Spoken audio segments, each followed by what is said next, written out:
இந்த இமேஜில் இருக்கிறவங்க பேர் தான் ஜப்பானுடைய ஃபர்ஸ்ட் உமன் பிரைம் மினிஸ்டரான தக்காய்ச்சி.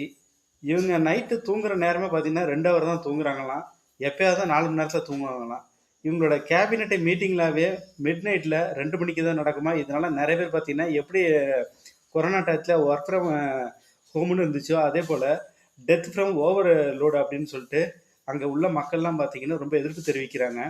இது மட்டும் இல்லாமல் இப்போ கான்ஃப்ளிக்ட் வித் சைனா இன்டென்சிஃபைஸ் ஆயிடுச்சு.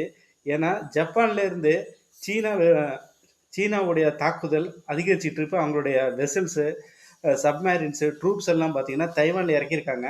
ஜப்பானுடைய பாதுகாப்புக்கு இது ரொம்ப அச்சுறுத்தலாக இருக்குது. ஜப்பான்லேருந்து தைவானுங்கிறது ஒரு 110 கிலோமீட்டர் தூரத்தில் தான் இருக்குது. அதனால ஜப்பானுடைய இறையாண்மைக்கும் பாதுகாப்புக்கும் ஒரு பங்கம் விளைவிக்குது சீனா அப்படின்னு சொல்கிறாங்க.